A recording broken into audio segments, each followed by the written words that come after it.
నీరు చెట్టు పథకానికి సంబంధించిన 2014-19 బిల్లుల చెల్లింపుల ప్రక్రియను రాష్ట్ర ఆర్థిక శాఖ దాదాపు పూర్తి చేసింది. ఆర్థిక శాఖ వద్దకు వచ్చిన బిల్లులన్నింటినీ ఇప్పటికే క్లియర్ చేసింది.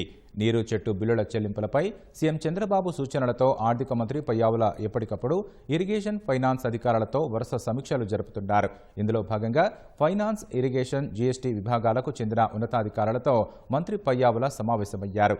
ఈ వారం అప్లోడ్ అయిన 40 కోట్ల నీరు చెట్టు బిల్లుల చెల్లింపుల ప్రక్రియపై సమీక్షించారు. వెంటనే బిల్లులను చెల్లింపుల ప్రక్రియను చేపట్టాలని ఆదేశించారు.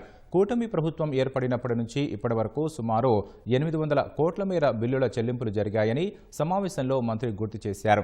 ప్రస్తుతం చెల్లింపుల ప్రక్రియలో ఉన్న 40 కోట్ల బిల్లులతో కలుపుకొని మొత్తంగా 840 కోట్లు చెల్లింపులు జరిపినట్లు అవుతుందని అధికారులు మంత్రికి వివరించారు. జీఎస్టీ రిజిస్ట్రేషన్ కాకపోవడం వల్ల సుమారు 60 కోట్ల మేర బిల్లులు అప్లోడ్ కావడం లేదని, దీంతో ఇవి ఆర్థిక శాఖ వద్దకు రాలేదని అధికారులు మంత్రి దృష్టికి తెచ్చారు. దీనిపై జీఎస్టీ అధికారులతో మంత్రి చర్చించారు. ప్రతి ఈఈ కార్యాలయంలో ఇరిగేషన్, జీఎస్టీ అధికారులతో ప్రత్యేక కౌంటర్లు ఏర్పాటు చేయాలని మంత్రి ఆదేశించారు.